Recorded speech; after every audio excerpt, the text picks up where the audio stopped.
cocksuckers, and you better come prepared because they don't fuck around on Monday. Monday, most people come in, I had such a great weekend. Oh my God, go fuck yourself. That was then. This is now, bitch. It's a whole new set of rules. It's Monday. If you ain't waking up with the taste of blood in your fucking mouth like a shark 5 feet from the shore, you fucked up. You understand? Because Monday is when you go, everybody else is like, still the weekend, you fucking go. Hey, it's Monday. Holy smack. That's 7 whole days and we back again, baby. But 2 things. First off, we're saying goodbye to the month of October. Today happens to be Halloween. For those of you out there celebrating, wearing your costumes, enjoying yourself, please do so under the guise of being safe. And it also is the end of Breast Cancer Month, if I'm not mistaken. I think isn't October Breast Cancer Month, and then November is a whole new situation. So it's the end of Breast Cancer Month. Wow. So please, you ladies who check out our show, do yourselves a favor and get yourselves checked out. Make sure everything is good. Your body's in the greatest shape that it could possibly be in. But with that having been said, Amir, you gotta be clear. You gotta be clear to these people. You know, Breast Cancer Awareness Month don't mean stop checking your shit because it's November 1st. Yeah. You know, it's just a month to the side so that the beat you in the head with it all month so you don't forget it. But it's all year round. You can, you know, get yourself checked. And fellas, I can't say it enough because I was one of those ignoramus people myself, one of those old ass chauvinistic, think it can't happen to me because I'm a man. Men get breast cancer too. So everybody. Get yourself checked. You think? Then we got, to his point, then we got the next big thing. Tomorrow starts a new month, new goals, new everything. So nothing better than for us to get on here on Monday, get that energy up so that you can go into Tuesday, engine revving, you ready to go. But we always kick off our Motivational Monday, first off, by starting off and asking each other, how was that weekend? King, I know you were making some moves all around the country as you always do come the weekend. How was the weekend, Trey? I'm exhausted. And it's a good exhaust. I don't mind being tired when it's a good tired, you know, because where there's a will, there's a way. I love being exhausted in a good way. This weekend, I was down in Florida. Shout out to my family who have an establishment down in Clearwater, Tiffany and Michael Moore, called More Eventful Space. It's an event hall and center. And we had a weekend, a comedy takeover weekend scheduled for that weekend when the hurricane hit. So we had to postpone it. This was the weekend, the makeup date. So I had Cool Bubba, Big Mama on Friday, and I had Loose Cannon and my man Vince Taylor, Scooter on Saturday. Now here's the thing, Amir. I got to shout out. Big Mama did a thing, but I really got to shout out Cool Bubba Ice. Because I had this kind of, I'm not saying that, and I ain't say those days, bro. I said, Bubba, where has that guy been for the last 20-something years? Like, it was the first time I seen Bubba the way I used to know. I used to always see Bubba. But you know, people get lazy, they get tired of whatever it is, they get monotonous, and they get this little formula, and that's all they give you. You know, and I haven't seen Bubba stretch out and be a comedian. Like, dude, I was in I could might as well have been in the audience at the Fox Theater in Detroit or Atlanta watching Bernie. That's how good he was. And it was amazing. So that was the weekend. And then, of course, I had the extra day Sunday. So hung out there, you know, changed hotels close to the airport because I knew I had the first thing smoking Monday this morning. My brother cooked a feast, a seafood feast, because, you know, I don't eat meat and bird. And, bruh, we watched the games. Speaking of the games, I'm mad at my Jets. I'm mad at my Giants. Thank God for my Bills to save New York.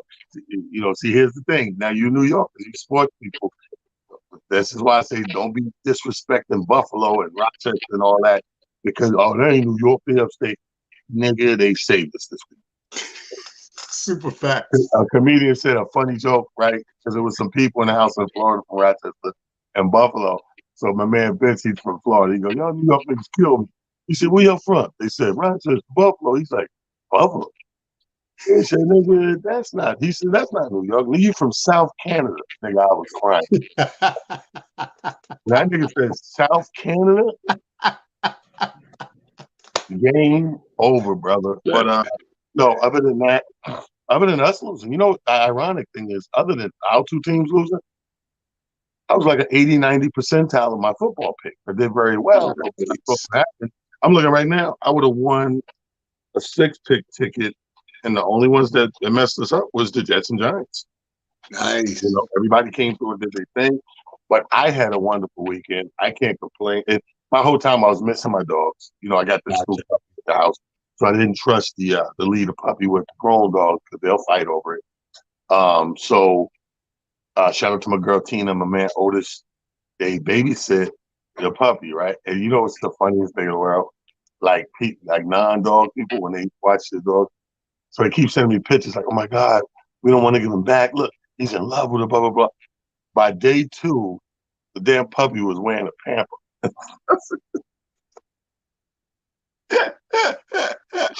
And I'm thinking, from the picture, I'm thinking this silly girl that made a little pamper wrapped around his head. She really bought doggy pampers. I've been doing these dogs, been backing my dogs for the last 20 years. I ain't never seen a pamper in my life. Yeah, this little puppy running around with. I said, yeah. So when I got him home and took the pamper all full with pee. I'm like, first of all, this little mutt, whatever. But I had a great weekend. I tried to get up with you guys because the weekend started Thursday. Yes. After work at Cecil, which, by the way, we'll talk and I'll keep everybody abreast. We are changing venues, a bigger venue. Wow. We have a capacity problem. We've been doing well. So we're having a little capacity, little issue. And we found something to accommodate. So I think we're going to be changing that. I was trying to catch up with you guys because Thursday you were across the street, across town, same part in Harlem with Sean Harvey Morning Show with a live version of that, the comedy show. Yeah. You tell me how that was. How was your week? Yeah, so like you said, kick things off on Thursday with the Sean Harvey Morning Show over at the Comedy Club on 117th. It was actually really, really dope, man. It was so cool to finally meet some of Sean's team members. I had never met Cindy before. I'd never met Mr. Miko. Right. So it was really great to meet them finally in person. I hadn't seen Jamie in a minute, so of course it was great to catch up with him. Doug was in the building. Doug B was in the building. A few other, people were in the building. So it was just dope. And everybody came out. Sean did his thing. Like he was in Sean Harvey form and just tore the place down. We had a super nice turnout in terms of the amount of people who came, out for the event and everything. And then Friday, what the heck did I do Friday? Friday, I just was on some cool out. Saturday, I was on some cool out. And then Sunday, in my brain, I just watch sports and get ready for the up and coming week. So got up this morning, got back into the workforce and, just ready to, knock this week out. But like I said, just excited because tomorrow kicks off November. November is always a great month for me because I have so many family members and friends who are Sagittarians. So my mom's birthday's in this month. My lady's birthday's in this month. One of my other best friends' birthday. I know a million Sagittarians. So from now until December, I think the middle of December is getting ready to be, after Scorpio's up, it's going to be Sagittarius time. And so I got a whole bunch of people who I got to mess around with and celebrate and do all kind of fun stuff with. But just excited, man, and just really, feeling good about even the crossover to weather. Our weather's, managed to stay relatively nice. Even this week, I think we stand in the 60s, mid 60s for the entire week. So let's hold it down. Hey, man, I'm not mad at you. I'm not mad at nobody. I'm glad the weekend was good for all of us. May we be blessed. You know what I find? This is Motivation Monday. Welcome, everybody. If you clicked in a little late. That's Amir Silly. I'm your boy, Talon Harris. Why do we recap the weekend? I think because it's a great way to start our show. It motivates us into the conversation we're going to have for the next hour. But more importantly, a good weekend motivates everybody's week, the following weeks. I think when you come steamrolling off of a good week, that's part one. Like the hard part is over. Like you you feel good. When I like today's Monday. Like I said, we got up in the morning on these first things. I think somebody had a 6 a.m. flight. I had a 5 a.m. flight. So we had the first thing smoking, maybe 3-4 hours sleep or whatever. But because it was such a good weekend and the vibe was good and your energy's good, whatever, you wasn't dragging and pissed off. You know how you get pissed off Monday morning? You felt good because you're rolling off of, for me, 4 days. Great. You know what I mean? Thursday, Friday, Saturday, and then, that 3-day Sunday with the Seafood Fest, football, and blah, blah, blah. So by the time early morning, I'm at the airport Monday morning, I'm not dragging. I'm up earlier than the people at the coffee store. So there's no coffee. So I'm doing this on pure flow and adrenaline, whatever. And, I took my little 2 naps, hour and a half naps, because I had to connect. So I'm coming out of there to Charlotte, hour and a half nap. Charlotte to New York, hour and a half nap. So collectively, that's another 3. So to me, it's like a 6-7 hours of sleep collectively when you put it all together. But your weekend, people don't realize it has a lot to do with your week coming up. Why do you think Monday got such a bad rap? Over our lifetime and centuries, people frown upon Monday because it always represents, I gotta go back to that now. I've been doing this all weekend, drinking, throwing it back, and for you cocaine users and you drug heads. I'm doing that, sniffing that, party, baby. And I gotta go back. I gotta get serious. I gotta go back to work. I'm not like that. Like, I feel like when Monday roll around, if everything up to Sunday was good, I'm still in that mood. Yeah. And now I attack Monday instead of letting Monday attack me. But I will say this, and this is what the meat of conversation is going to be wrapped around, because there's so much to unpack. Kanye West. I got to bring it up because, and I want to get everybody's opinion. Give it up for our super producer, Prophet Pete. Come on in, Pete. Bring yourself in real quick. Before I get deep into the Kanye thing, a quick courtesy announcement and shameless plug for my son. Tomorrow's a big night. Caroline's on Broadway. If you haven't gotten your tickets, we still got some tickets available. Go to carolines.com. Get your tickets. It's not an expensive show. It's a very important show, though. It's his first time headlining on Broadway. It's the #1 comedy club in the country. And it makes me emotional because I remember me working hard to get to that point. And now you fast forward and see your son pick up that baton, if you will, and get to that point. It's super emotional. I'm happy for 2 reasons. One, because of what I just said, but more importantly, I got a job. I'm in charge of the merchandise. I get to work that table and sell the shirts and stuff. So I'm trying to do the best job I can tomorrow for my son, because what we make goes towards him. I don't make a dime. This is Daddy showing the apron on, cooking the American pie. You know what I mean? So anyway, shameless plug. But back to Kanye. Now, mind you, people, I didn't really speak to Prophet Pete or Amir in depth of where they stand on none of this stuff. I just wanted to throw it out there, splatter the paint on the wall.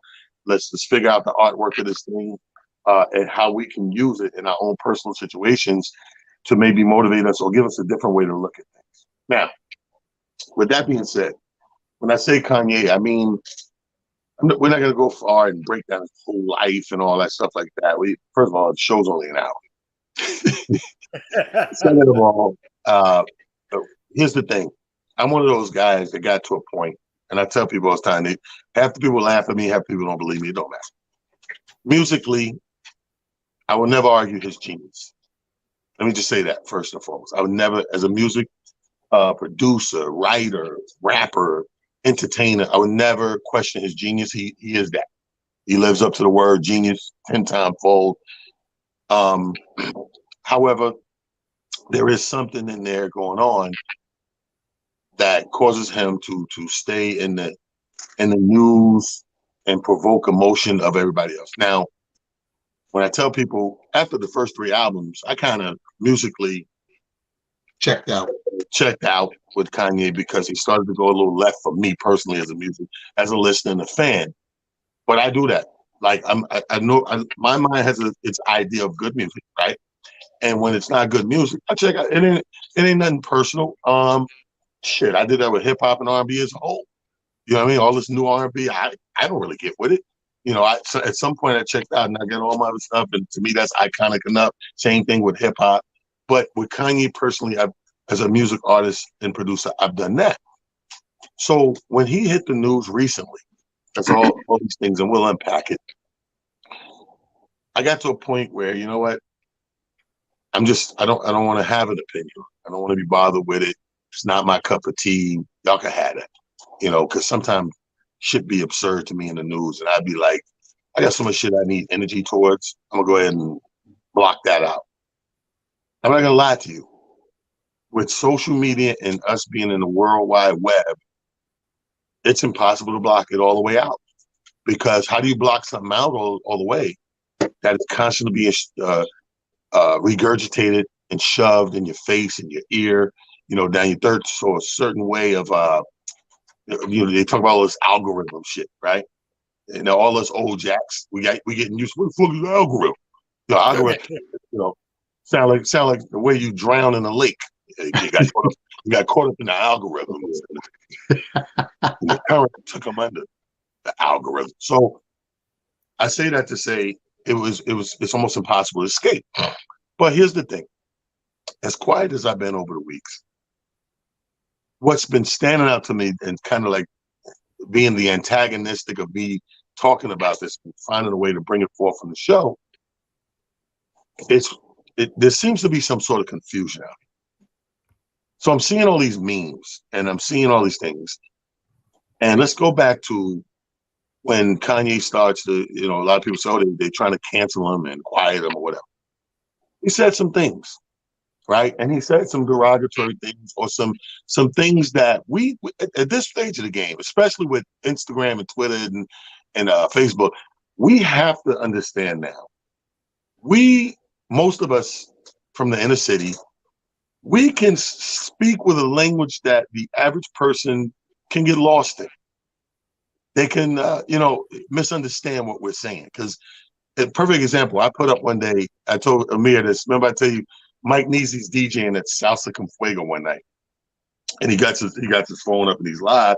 And I'm just clicking through my thing. Oh, Mike Neezy live. Click on it. Oh, he said Salsa live. Yeah, we about to get busy. He hyping it up. He's a DJ. And I put it in, kill him tonight. Man, Instagram was down my ass so fast. This goes against our rules and, Regulations. Violence. And now, mind you, so you laughing because as a black man that come from the inner city, I was saying to him, no, nothing different than white people say, break a leg. I said, kill him tonight. And they took it like, kill him tonight, right? So I'm like, see, this is why we need diversity everywhere. Because if you had the right people, if it was diversified up there, whoever's reading this stuff would be like, oh, he's complimenting him saying, have a good set tonight, do well, break a leg. But it's not their slang, so it's easily construed. So it's up to us when we find out that happens. It's up to the person who said the confusing thing to clarify, if he will. Be like, oh no, bro, I ain't mean like that. I was just saying boom, boom, boom, because that person may not speak that language, correct? So when Kanye said some things that they deemed anti-Semitic, he may not have meant it the way that they took it. But when it caused an uproar and flags started getting raised, eyebrows started going up, you start hearing rebuttals and all that, instead of him taking the route that I just did, so, oh no, I didn't mean, this is what I meant by it, and break it down, he put more flame and, more lighter fluid on the flame. And it just grew and grew, and ain't nobody gonna do nothing, and no, and I'm this and I'm that. He thought he was large and light, he really did. And he started getting deals canceled. Adidas said, you know what, we're no longer in bed. Balenciaga, you know what, we don't want to be about the Gap. We're done. Blah, blah. So one by one, that started happening. Here come the memes. Oh, it's just bullshit, this country. Oh, he say something anti-Semitic, you cancel him. When he said slavery was a choice, ain't nobody cancel him, because ain't no fucking slavery company. There's no slavery company, and he's not in bed with a company or corporation to do with slavery. He got those deals canceled because, and people was quick to, and this is what I'm saying, people were quick to make it a race thing. First and foremost, it's a business thing. And a lot of people don't see this. Any one of us in business with anybody, If we have business partners or sponsors or backers of different ethnic backgrounds, or it could be religions or political view, whatever it is, if we attack that from our mouth, now the other person has every right, if they're uncomfortable, to go, you know what? I don't feel good doing business with this person no more, if that's how you feel about that, because that's me. So why would I be sitting there partnered with a guy who says this about me? I didn't know that. I didn't know he felt like that. So I'm going to end ties, the case may be.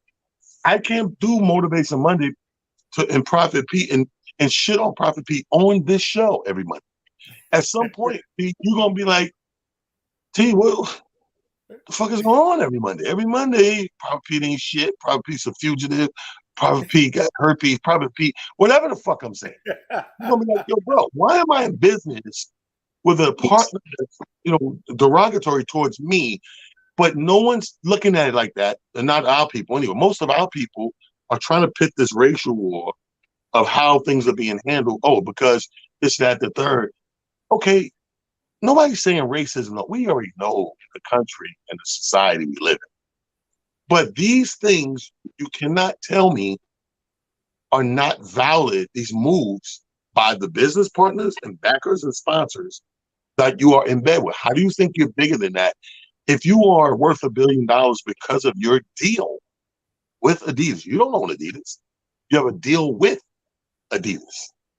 So when they pull out of that deal and you lose half your shit and you no longer, they knock you out of the billionaire status, well, that's how big and important that one juncture of business is.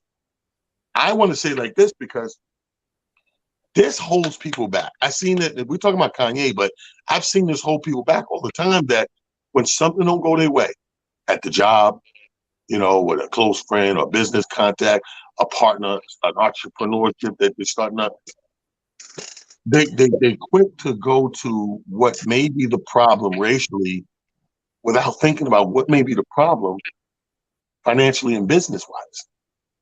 I need to know you guys' two stance, first of all, and then we're going to go in reverse and unpack some of the things he said. But let's just assume people have been keeping up with the media first, and they know a few things as of late, what he did and what he did not do to get him in this position of having to, now he's, this past weekend, now he's in apology mode.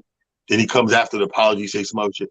Before we unpack all that shit, Amir, where do you stand? And then Prophet.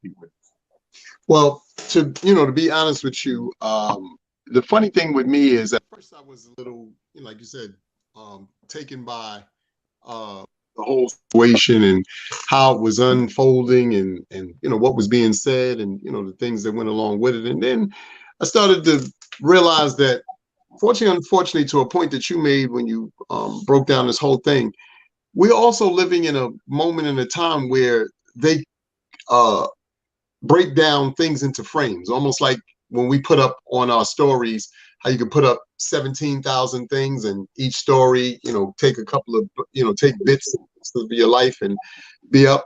And I think that's what they've been doing with Kanye, which is unfortunate, because what happens is they take the things that are out of context, put them out to the masses at large, and then before you know it, we've all jumped on that, not only from a racial standpoint, but we've jumped on it from an emotional standpoint, because so many of us are more attached to our emotions than we are attached to logic. And that's for a number of reasons. So personally, I had to start, like you said, doing the backtracking and going, wait a minute, let me see what the whole thing might have been where this specific thing was said, good, bad, indifferent.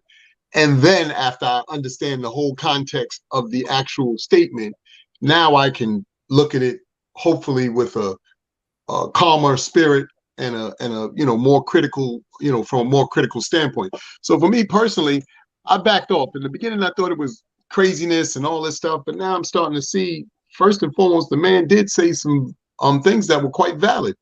The problem is, as opposed to us understanding the validity of some things because we may or may not agree with it, and that's something else that we have to do a better job, to me as a whole and as a collective, as far as the community is concerned, is we have to stop just being, like I said, emotional about everything. Let me take a moment. Let me really think about it. Now, granted, there definitely have been some things said that should have never been said and that were detrimental and were harsh and so forth and so on. But there were a lot of things, like I said, that were said that were true for anybody and for everybody. And, the one thing that stood out to me in particular was the whole, thing about a specific race. We know this for a fact that we have races that do and don't stick together. We happen to be one that doesn't stick together, good, bad, and different. So the fact that he pointed out that this group does versus what we do, that wasn't a lie. It was the truth. And then whether you want to be honest with yourself about it or not, and I always liken it to this. The three of us could go out. Maybe not us three, but three of us could go out. We go to a brunch or, go to have dinner or something like that. The bill come. Prof might be like, yo, I really didn't have anything to eat. I had an appetizer and water. T had a whole meal. I had, 3/4 of a meal. I don't think I should have to pay the same because, that's something that we do sometimes as a collective. It's not all of us, but, that's the way we think. We're always trying to incrementally look at, what part of it is ours versus, if we collectively pool our thought patterns and our gene pools and all the resources that we have, we could probably have a stronger and a better outcome. And I only know this because I've had the opportunity to speak to other groups. And when you start speaking to other groups and they tell you stuff like, my family came over here and 17 of us live in a 1-bedroom. You can't get 17 of us to stay in one hotel room. The hell no. Nah. So it's not, you know what I mean? So it's just, it's trains of thought and it's things that we've been through that have led us to this point now where unfortunately we tend to just really, like I said, lock in on the emotional part of the things that we're hearing versus critically thinking them through and going, you know what, I might need to do a little more research on this before I, give an opinion or even have an opinion. And I think we have to work on that. You know what I mean? So let me ask you a question before we go to Pete. What is one of the things because what is one of the things I want to ask you that stands out? Like you said, a lot of things that have valid points. You know what I mean? Is the valid point the argument, or again, back to what I said, I think we're losing focus of what's going on. It's not about whether his points are valid or not. It's about people gravitating towards you're being crucified or racial divide because of this, that, and the third. If it's a valid point, is one thing, but if it's a valid and insulting point, and your business partner happen to be that guy or girl, where do you think that business direction is going to go in? Like, you know what I mean? Pick like a valid point. And my thing is, I don't think they got mad at they said the Jews run shit. I think he got mad because you said I'm coming at the Jewish people. I'm coming at these Jews with DEFCON 4. Now, you don't know what DEFCON 4 is. I don't know about you, but I'm a little frightened. Now, I agree with you. T. But I know exactly for a fact to that DEFCON point, 4 got nothing to do with cotton. In terms of him saying, like you said, he's coming at them in DEFCON 4, you hit the nail on the head earlier when you said that is based off of a lack of understanding of another community. That's all that was. That wasn't him saying that, I don't. I'm gonna kill him. Right. I don't believe that we can have partnerships. He was just saying it's unfortunate that, and like I said, there was a clip, and I'm sure you'll get to this at some point, that happened later with Liar Cohen, where he gave, Kanye gave a specific ideology about music in particular and the wavelengths of it. And then they had Liar Cohen maybe a day or so later on The Breakfast Club. And Liar Cohen admitted to what Kanye said was detrimental. So my thing is, we got to start, like I said. Leo Cohen. We got to start understanding that in all fairness, just because, again, we may not like the fact that somebody brings something to our attention that we have become accustomed to or we have taken hold of. For instance, like you said, the 808 beat and, and so forth and so on. You and I, T, and, probably, extends to this as well. We come from the lyrical side of rap. That's no disrespect to where these kids are now and what they rapping about, whatever. But we really came from lyrics, meaning we heard punchlines. we heard triple entendres and all kind of stuff that had you like, wait a minute, I gotta look that up. Wait a minute, that's so dope. So for us to hear these kids now, and technically just have rhythmic nonsense in a real sense, to me, like I said, that's no disrespect to this generation, but it really doesn't move me in the sense that it didn't say anything that had me like, ooh, that was a slick line. Oh my God, the way he put those words together was kind of mean right there. That's where the game to some degree appears to be. That doesn't mean that there's not great lyricists still out here. It doesn't mean there aren't people who aren't talking about things. They just aren't getting the light and aren't getting the platform the same way the negative stuff is getting the platform. No, I got that.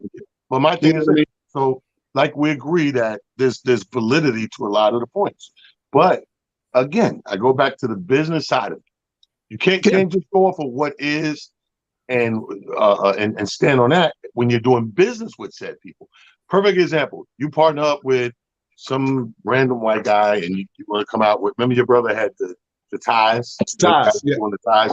So let's say you're regurgitating that, you're reinventing that, going back into that. You got the white guy who's going to fund it and partner up with you.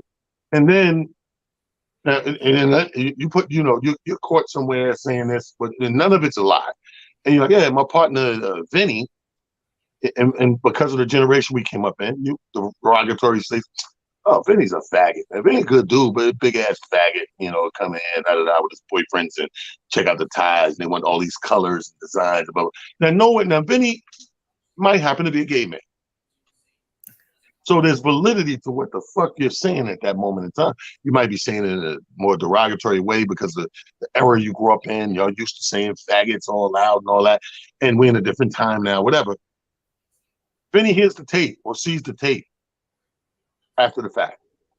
Again, Amir, there's no lie to this. This is all valid. Vinny has boyfriends and Vinny is gay and Vinny's your partner and investor in your company, whatever the case may be. But you can't be shocked or you can't be oblivious to the fact that once this comes out, Vinny may no longer want to be in business with you. No question. You understand what I'm saying? No. You understand the difference and disparity of what can be valid and said, but for every action, there is a reaction. Everybody know that. For every action, there's a reaction. And all those actions are not false. People that's made actions that got in trouble and dealt with repercussions, or today, what they call it, canceled or whatever, they got to know when they're going down that road, there's a reaction.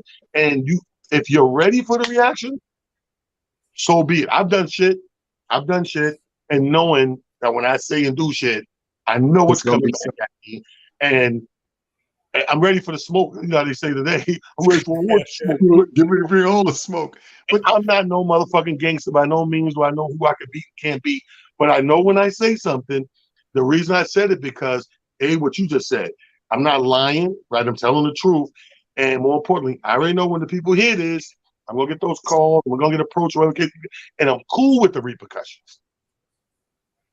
I to your point, and I absolutely think that that's a great analogy of what was said. I think one of the real unfortunate parts of this too is, everybody, to your point, has strengths and weaknesses, and true. I think for Kanye in this particular case, one of the weaknesses he may have is his inability to maybe express his feelings and his emotions about a specific topic, but not be nuanced enough to do it in a way where maybe it doesn't offend. The one, beautiful thing about, people such as yourself, you guys who are comedians, one of the great things that you guys do at times, yes, a lot of times you're brutally honest, you tell the truth, straightforward, whatever.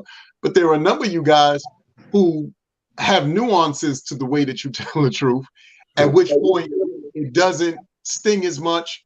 It doesn't leave people feeling like, oh my God, I'm being attacked, and things of that magnitude. And I think for all of us, again, speaking generally, not specifically, that's something that we all need to work on, is learning how to nuance and understand situations so that we can get the outcome that we're still looking for. You've heard me say this on numerous occasions, especially on this platform. It's about winning your championship, but you got to make the necessary adjustments to win your championship. And that means learning how to speak the language sometimes, learning when to say things, maybe when not to say things. So there's just a number of no, but there's just a number of things that No, you that's got to my be honest point. with yourself That about. you just said my Yeah. point. And the funny thing is that I'm gonna tell people, I'm gonna give you this jewel as a person, because while we're talking, a technique I use as a comic can be used in regular life, right? One of my best qualities and techniques as a comic, I think, is because I talk for a talk for a living, I make it a point to listen while I talk. So you'll hear me say a lot of times, I'll say something. If you ever hear me go, let me back up, like stuff like that. When I say stuff like, let me back up, or let me put this way, whatever, is because I just heard what I said and I could understand how it could be heard wrong. Like sometimes we say something and it comes out a little harsh or abrupt, or you can hear how somebody go, what the hell? So you pull it back and go, you know what, before I hit you in the face with that, let me back up a little bit. Like, you come on here and go, yeah, man, so nigga just tune in and go, yeah, so I shot that motherfucker. Let me back up. The nigga broke in my house. You know what I'm saying? Yeah. If I just go and shot him, you automatically take this shit like, whoa. And, okay, I see how you took that. I heard it. Let me back up. Okay, me and my wife were asleep and the door was, you know what I mean? Like, so I do a lot of that because that's my number one technique. In stand up, as I'm talking, I'm listening. And I could hear the audience if they just take it to the face, loud, the room breaks out in laughter, or if it's like like a taken aback, we're thinking about it, or I may be a little insulted. So I listen to all these reactions, and it may make me reroute it or attach an analogy to it, or whatever the case may be. But you're absolutely right with what you just said. Let's get to Pete, Kanye controversy, opinion. What you feel about right now? I think all of the deals that he lost with Reebok, Balenciaga, and stuff like that, as far as business, right? Anybody that really knows business, and to put it in layman's terms, a code of conduct, I think Kanye violated the code of conduct in those contracts. So that's how all that stuff disappeared, right? You can't basically borderline bullying, and we can't have that. That's how that went. That's how they took it. That's how they painted that picture. And then also, it's always going to hit their bottom line, right? Because if we continue to support you, as they're canceling you, they're hurting us.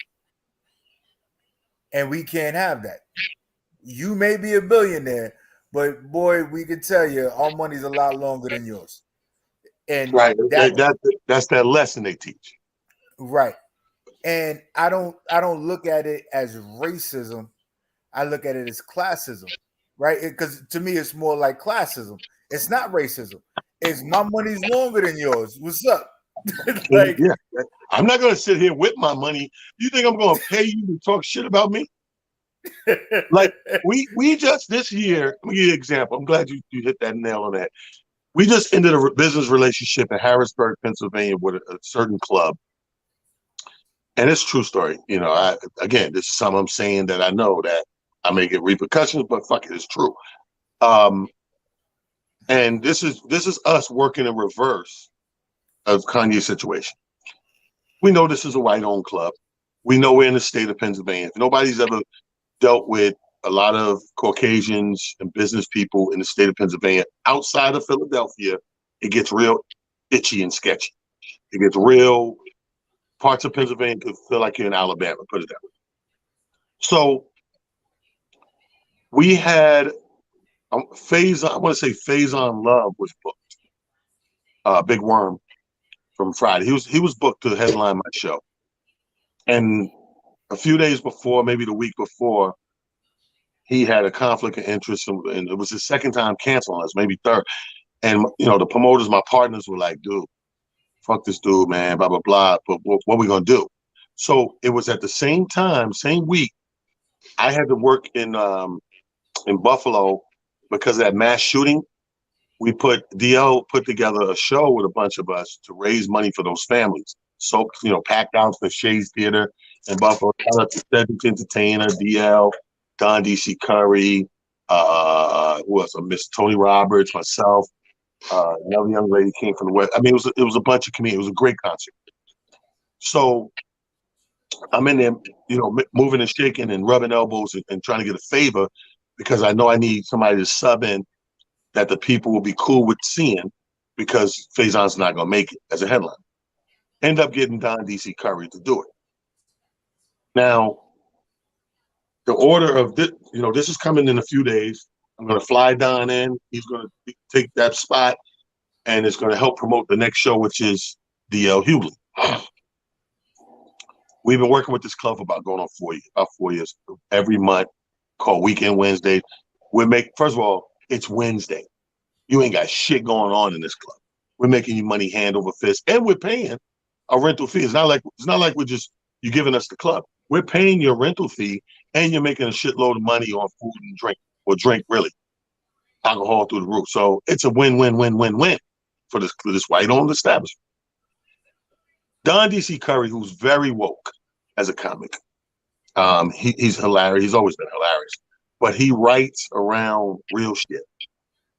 He might, Kanye-esque if you wish, but he just has that fucking swag and that pen to make it funny, but yet enlightening and educational. And he's that shit, Dick Gregory type shit, like DL.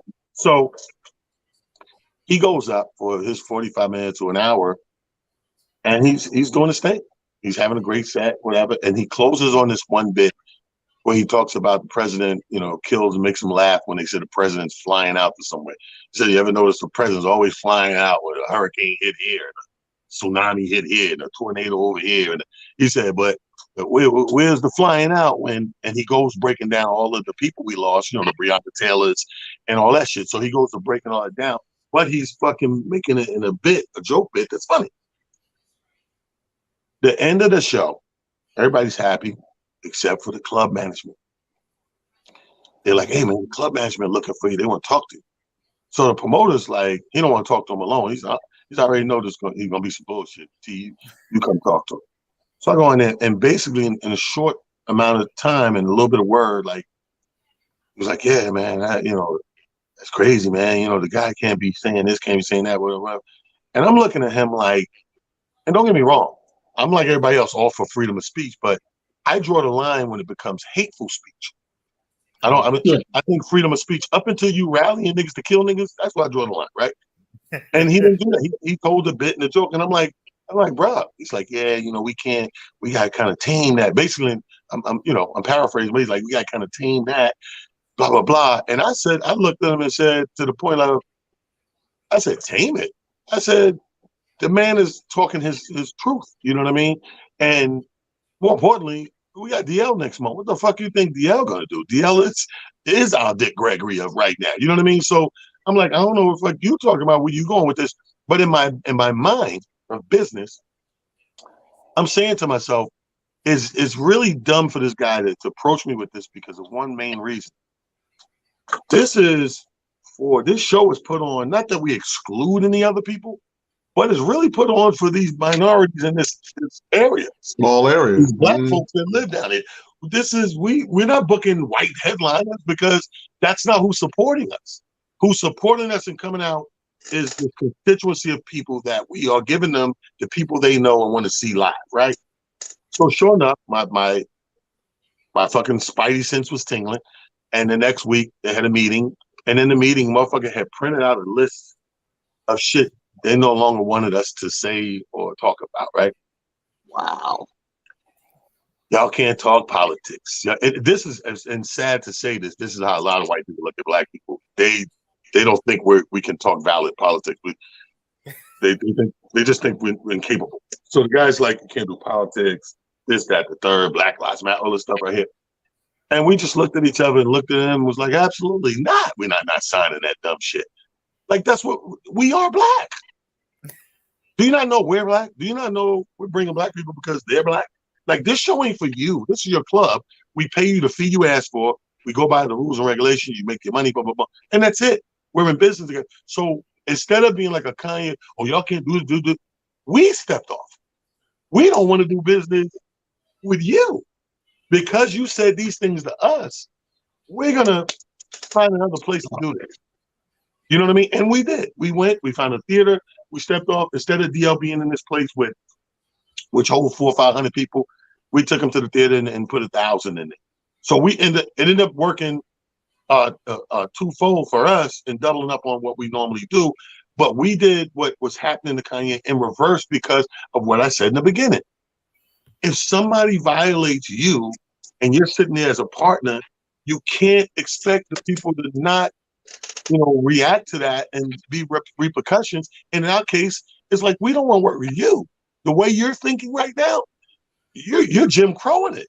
And we're not about to sign this paper and Jim Crow and go by these rules and regulations. We're just not going to do it. Now, we unpack that part of Kanye. Then there's another part.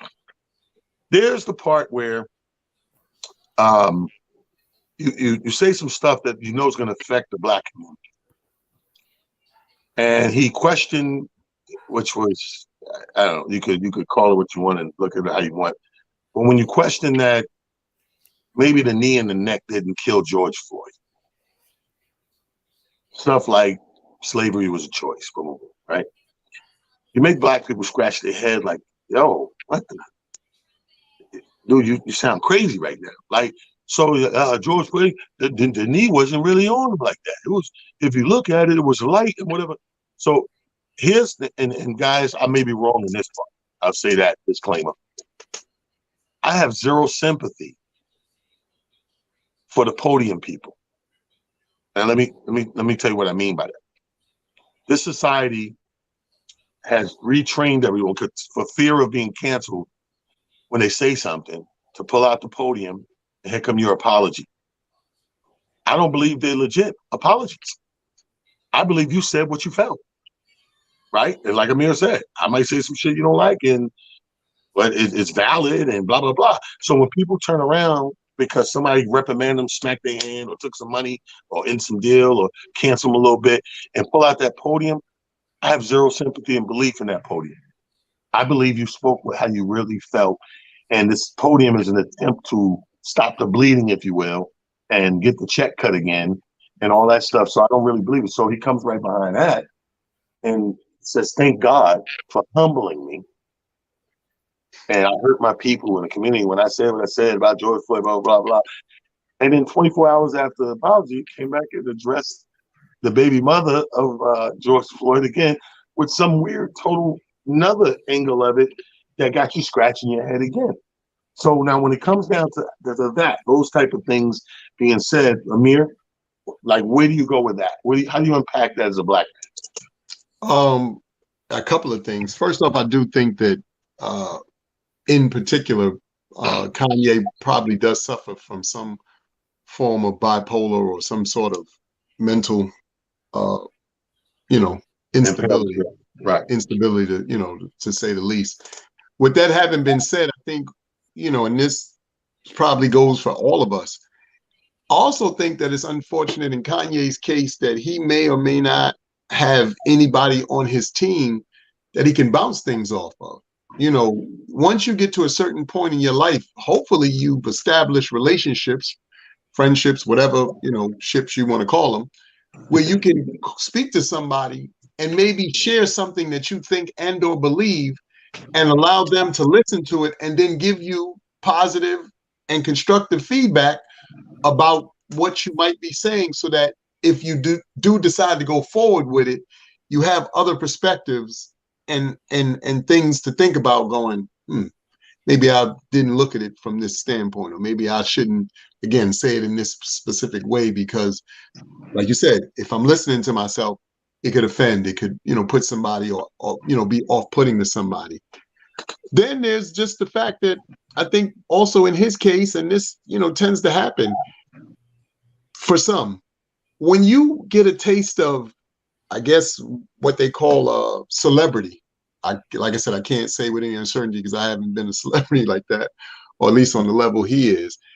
There comes a point at some point, sometimes I think with celebrity, they're drunken with the energy of it. Like when you look at social media as it stands now, I always find this amazing, and I kind of smile about it. But if you look at any social media platform, Facebook, Instagram, so forth and so on. Depending on what you do and how much content and stuff that you put out there, you got some people got 1.3 million followers, 10 million followers. Some people got 200 people. Some people got 7. You know, so the numbers vary. Right. And I think what happens is with the ability to think that you have that many people to be able to reach and say whatever it is you feel like saying, I'm not sure if the light goes on in his head to say, wait a minute, even though let's just say it's 20 people. 7 of these people are really going to believe this and might actually follow what I say. The other, 13 or whatever may just dismiss it and go, he's crazy or whatever the case is. But the 7, one in that 7 could be somebody who's possibly already out there. So now they off and running with whatever interesting thing you said, because they said, well, it came from Kanye, and I rock with Kanye. I believe in what he says. It's sort of similar to, what happened earlier this year in January with the Capitol. Sir, you have people who are really listening to you and what you say. You have to be mindful about what you say and how you present it to the people, because there are groups of people who will ride with you till the wheels fall off just because. So I think where Kanye is concerned, I just feel like it seems as though he doesn't have checks and balances in his immediate situation where people can go, hold on, bro, I don't know if that's such a good idea. You might want to rethink that, or maybe that just is something you need to keep in your head. Because I've had conversations with some of my friends where they've said, had some things, and I'm like, yeah, you just might want to keep that to yourself. Don't. Yeah. Prophet Pete, talk to me. Yo, I could definitely agree with what Amir was saying, and especially when he reaching that certain type of celebrity, like the person that Kanye had in his corner for a long time and that Kanye supported was Trump. So it's he's coming out with that Trump type energy. Yeah. Not thinking that there's any repercussions to what he says, because he feels that he's on that same level. And it's just the weirdest thing to see, because so the way black to get stuff, around something, but the black stuff, as a black man, let's zero in on the race stuff that we're going through, right? So when you bring up something sensitive as George Floyd, to me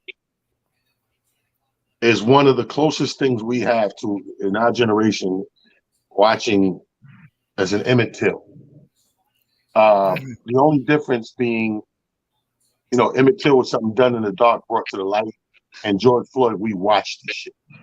Yeah. Over and over and over. And I don't know how many times we left tweeted by the rotation it was in, whatever that period of time was.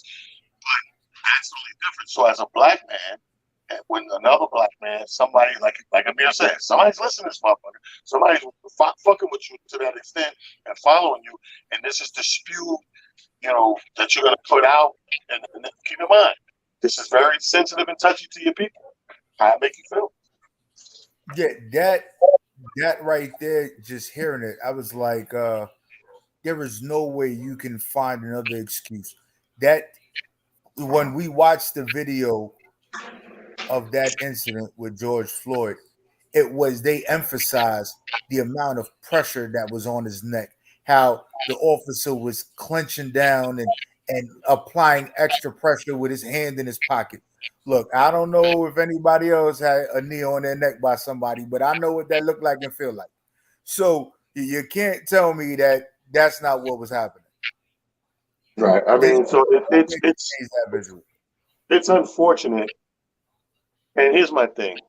Like Amir to Amir's point, like 4 minutes ago, Amir said, sometimes you go say something, you go, you know what, I may not even bring that up. Because I think we as human beings, there are going to be moments in time where we feel and having a weird opinion on something that we know it ain't going to be popular.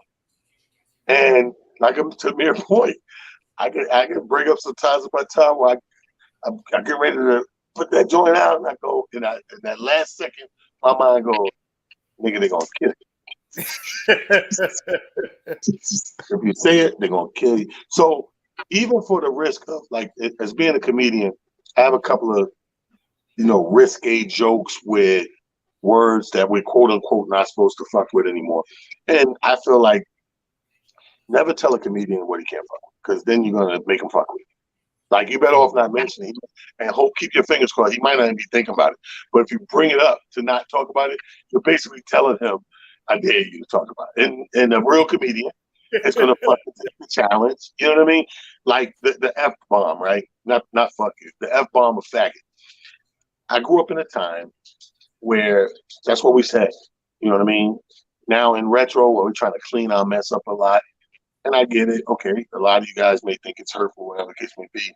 But there's a huge constituency still that will laugh at the fact of the word because they grew up on it like I did, people my age, and just accept it because it's in just, like he said, the way you say it, the way you present it. So I remember testing the F word in Fayetteville. That's funny, the F word in Fayetteville. In Fayetteville, North Carolina, I'm doing a comedy show, and I had this joke that goes, I get to this thing about, I was talking about sex and how most men, we gravitate towards, we like doggy style. It's a man's position for the most part because we're visual. So that visual and everything is crazy. We when we bring it home, we do that, and then I yell out, if you I emphasize real men. Real men do that, right? And I go, if you still coming and having orgasm, missionary, kill yourself, right? So people always laugh, but I go, when I say kill yourself, it gets one laugh, and I go, kill yourself, you fucking faggot. It doubles the laughter, right? So it's one thing to do that, and you don't know who in the house or how many heterosexuals that way. It's one thing when you can't see it, right? It's a whole other thing. So I get into this place, and the way the place is 300 people in the club. I'll never forget because it's fucking hilarious. Because the comedians with me know the joke. So in front of the stage is about 20 chairs going this way, facing you on the stage. And it just says reserved. So nobody's sitting there until the show gets started. So about half hour into the whole show, in walks 20 gay dudes. Take the whole front up. So the comics that's with me laughing because they like, oh, I bet you're not doing that joke tonight, right? Again, don't tell me what not to do because I'm a fucking comedian. So here I go. I get to that part. No, I'm telling my set, but I swear to God, I'm out of body experience because I'm just focused on that part. I'm like, it's gonna be super interesting where the fuck this goes when I say the F bomb, right? Because it's 20 gay dudes in front. They laughing the whole time. I'm 20 minutes in my shit. I get to minute 22, and I go, kill yourself, you fucking faggot, right? Yo, and the place bubbles up laughing. Now they laughing a little too hard because they laughing at, I always get a laugh there, but they see it in front of them. The whole room see these 28 dudes. Now they're like, whoa, like, oh my God, he said that, right? And but I'm so slick, not even like a full second and a half behind it. My follow-up line is, I go, kill yourself, you fucking fag. And everybody's laughing. And the gay dudes are looking at me. I ain't looking at them yet, so I don't know if they laugh or not. But I hear a roar in the room, and I go, and I look down at them with my hand up with the beard, and I go, no disrespect to the real faggots. When I tell you the whole line of these 20 gay dudes in front of me bust out spitting drinks, it was funny as shit to them because it was like, in that one moment, it's the weirdest shit. In that one moment, with that derogatory word, with that demeaning, fucking negative ass word, right behind it, I used the word again and respected them. Made it endearing. Look how weird that shit sounded. Yeah. So you fucking, and everybody laughed, and you know these people, and then you stop to say, hey, no disrespect to the real facts. Like, in other words, it's like when we throw the word bitch around in jokes, right? It was like me separating and clarifying myself. Like, I know I just said faggot, but I didn't really mean it to you real gay people. Like, so when it said that, they busted out a double laugh, even loud over it, and the whole room laughed again. And I was like, I felt so proud of myself for the most raw, derogatory moment ever. because it was something genius in there that I couldn't fully comprehend. But I know why I but did it, but I couldn't fully comprehend that. How slick is that? yeah, That it's weird. It's hard to fucking even know. it's Like, like you said, you can't put that in perspective. You're absolutely right, T. And when you nuance it with the fact that, like you said, the moment itself had the brevity that it had, because again, like you said, you're talking 20. You didn't say it was 2 or 5, 20. So that means that's a nice large bro, number. it was weird. It was weird.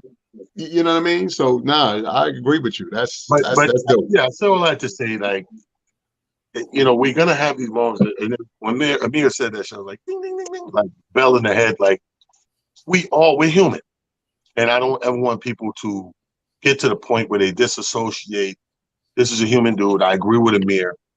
I think that he has a lot going on mentally. That unfortunately, and this is going to sound crazy too, but I think there's some validity and truth to this. I think when you have mental issues, sometimes the worst thing you can have is a lot of resources and money and power, because you're not going to do most people when they have that kind of power and money and resources, they're not going to do the right thing beneficial for themselves to get better. It's like a drug addict. I tell people all the time, you could have an artist that do drugs their entire life, but you ever notice they don't OD until they got money? Because now I was getting one piece of crack a week because I was broke and I have a job. I'm a starving artist.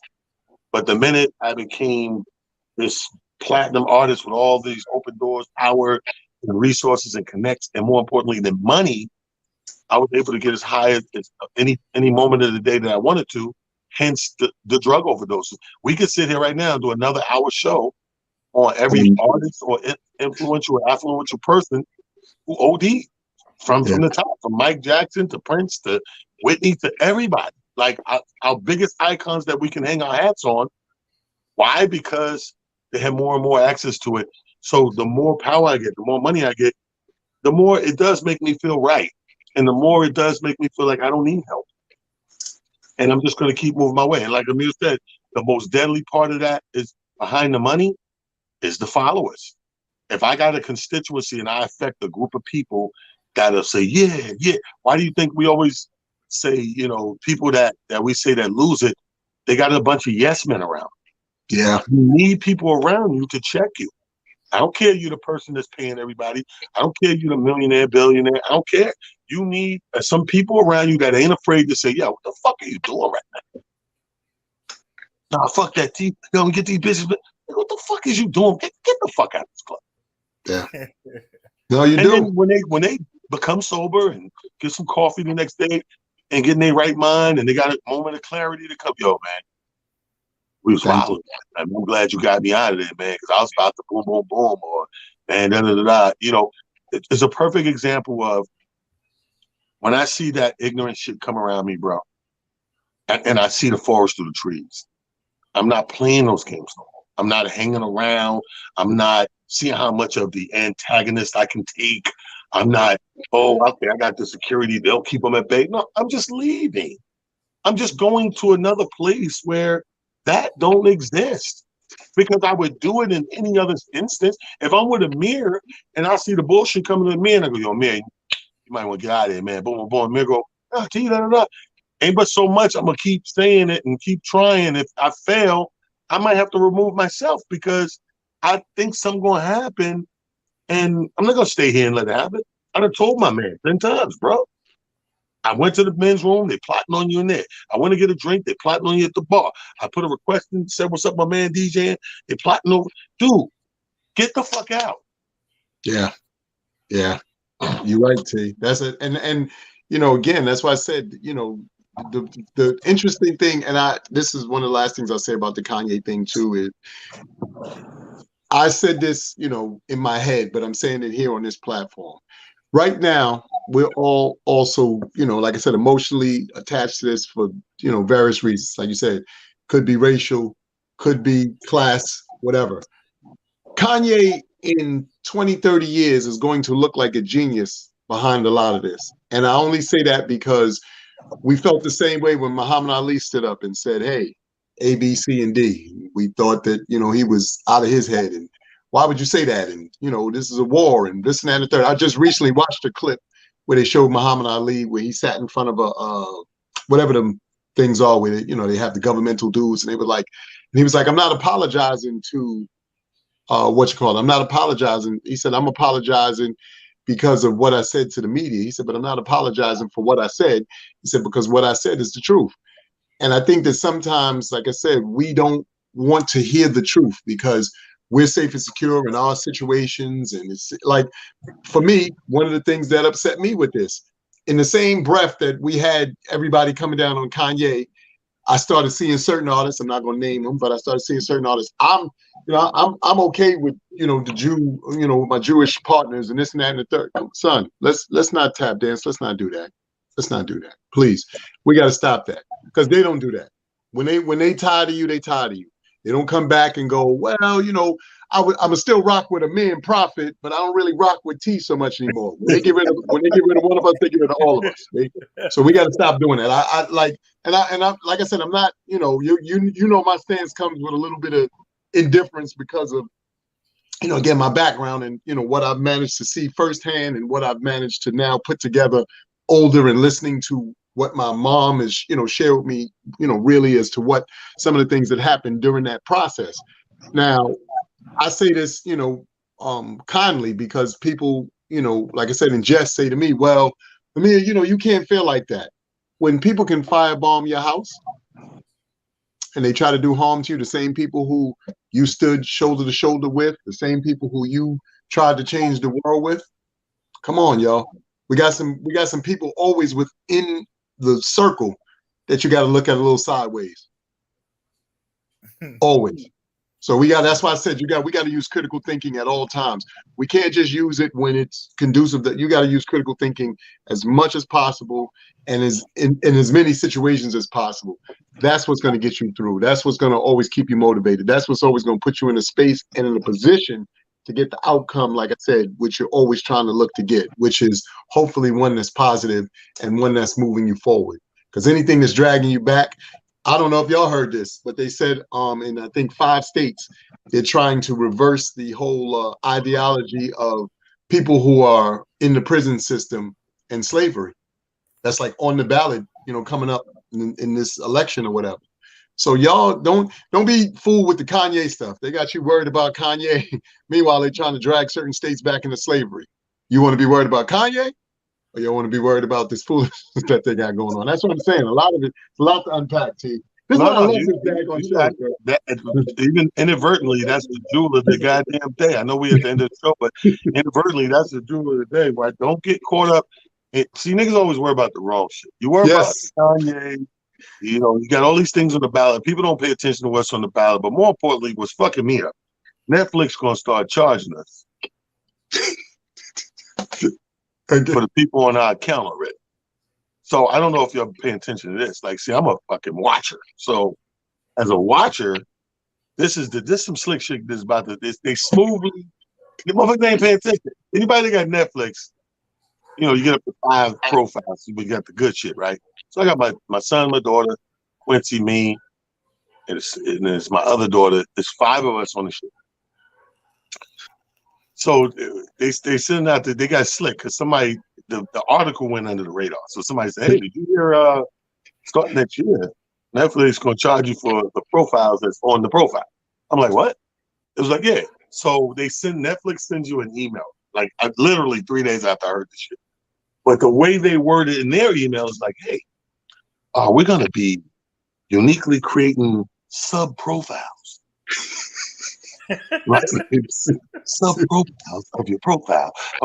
So you input the information of with me is my Miles, Madison, Chelsea, Quincy, myself. So they want me to give them a little information for each one of these because what they're gonna do start next year, which is only fucking 3 months away, they're gonna start charging me for the sub profile. So my little I pay now, maybe $20 or some shit. Whatever the fuck I'm paying right now. They're gonna charge me another $3.99, $4.99 per motherfucker. So that's another $25. You see what I'm saying? all of a sudden, this little thing I started paying $7.99, which I ain't seen that shit in years. But I started $7.99. I'm gonna be up to $50, $60 a fucking month on this shit. So that's how they get you in. They pull you in on sale. You know, I'm slowly getting back to cable fees. Yeah. The same thing can be said for Twitter. I don't know if y'all saw that. They talking about this whole Twitter thing. They saying that with Twitter, like you know how you get the blue check, I guess for certain platforms. Elon Musk supposedly is trying to put in a whole situation where you just pay for your check off rip. Look, you just give us $100 per year. You get your blue check off rip. Just that, the third, whatever. I said, I don't know why these people are caught up with this fucking blue check shit. Anyway, the funny shit about Twitter, the first thing they went in an uproar in the past week, and I apologize, people, for running over. It will be a couple minutes, but they went on about it was tearing Twitter ass up because Twitter, when Elon Musk took it, he changed the guidelines. So yeah, y'all can call these niggas all y'all want. Get these niggas. That's what I read. The fine print. Get these niggas. Yeah. So now motherfuckers like, wait a minute. So nigga don't go against your shit all of a sudden. This is Elon Musk coming in and saying, okay, well, you know, you can come in and free ball, which don't shock me because I tell people all the time, a lot of people the older people don't fuck with Twitter, right? So when I'm telling people about Twitter, man, you don't even need to go look for porn no more. There's so much porn on Twitter, bro. Anybody out there spending a quarter on porn, kill yourself. Because porn is so free on Twitter. Type in what you want. Type in big ass areola. Type in whatever the fuck you into. And watch that goddamn timeline. I can't check shit on Twitter in public. That's how much nasty shit is on it.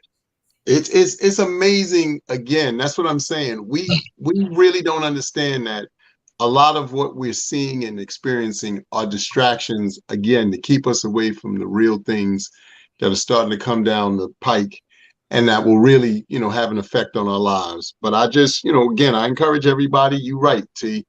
Y'all start reading that fine print, y'all. Don't just be signing stuff arbitrarily and agreeing to things without really going through the, you know, the terms and all this stuff. And if you don't agree with it, it's okay. Say no. It's okay. Let's do what you got to do. Yeah. This has been another episode.